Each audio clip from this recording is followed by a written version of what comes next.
Hello, my friends. This is Dr. Diana's patient, and I am pretty ill. Now, first, how is everyone doing out there? Feeling okay? Maybe? No, remember now, okay is the new good, as we like to say. I wanted to pop on and tell you just a little bit about my week, because first, if you have been on prettyill.com's forum lately, I'm hoping you've been able to get all of the super low-priced Viagra and low-cost auto insurance that you need, because we're about to put on a much better spam filter. Jeez. Now, I spent so much time taking care of spam, but I haven't been able to respond to you all as much as I'd like to, so that has got to change. We will change that. I am so impressed, by the way, by the folks on the forum. Thank you so much to everyone. The advice given, the compassion shown to each other, absolutely warms my heart. And you guys are not only smart, you're kind too. Love you. Yeah. You know, a question that many people may wonder but never ask. I want to answer directly for you. I got my first donation. I'm incredibly grateful. Some people think that as a doctor on disability, that funding my own research and paying for the site, traveling to speak, etc., that I must be just rolling in dough, but no. I am on professional disability, but not receiving any payments. They think I've been sick long enough, I think. So this is a labor of love. But as long as I have the ability to reach out to others and conduct studies, etc., I want to do so, and I'm grateful for support.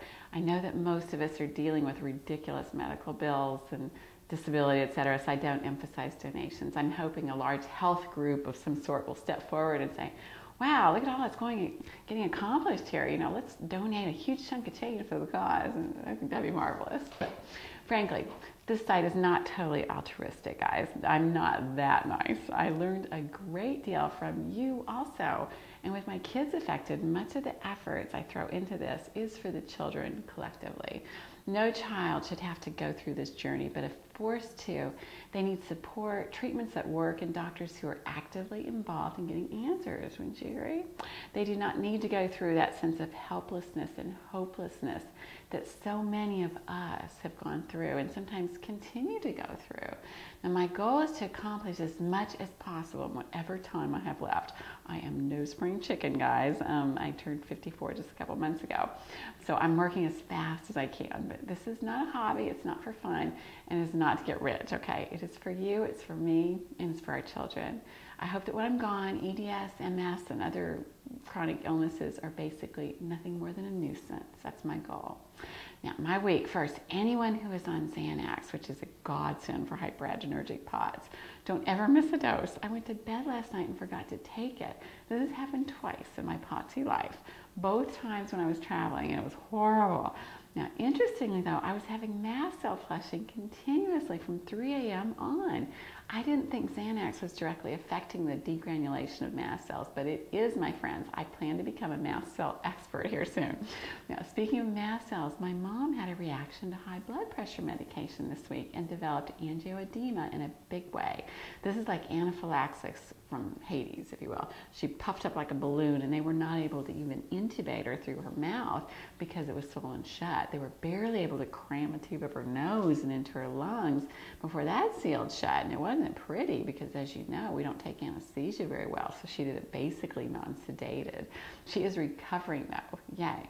What this taught me though was that she was likely one of the rare folks to react to this medication because of mast cell sensitivity. Only 2% of patients taking this medication have this reaction, and most of them have kidney problems. My mom doesn't have kidney problems. She is highly allergic to medications though. So the take-home lesson for me this week, if in doubt, get the family on mast cell medication.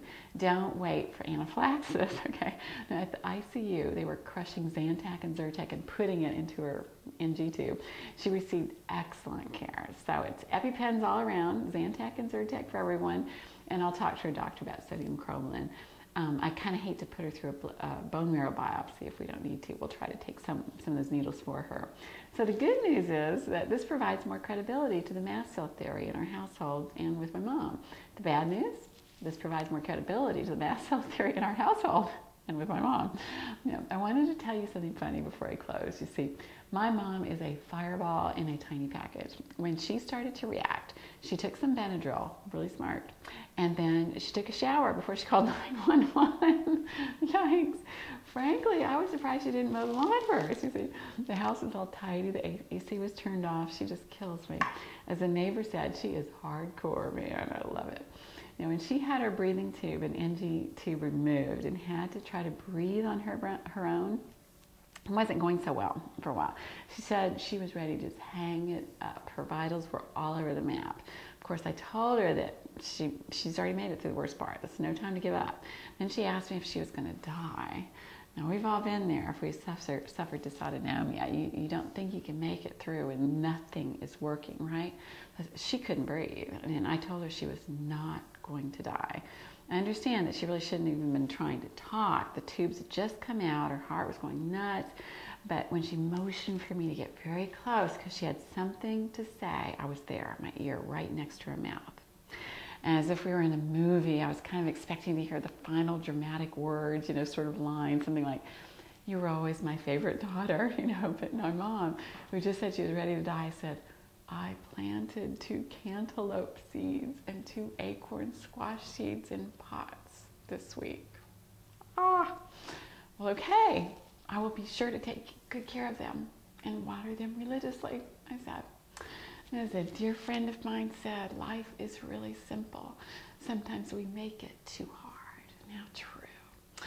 So be sure to hold the ones you love closely. Tell them you love them and water the seeds that they plant. So that was my week. How was yours? Till next time, we are going to change this world one brain cell at a time if we have to. Dental hugs to you all.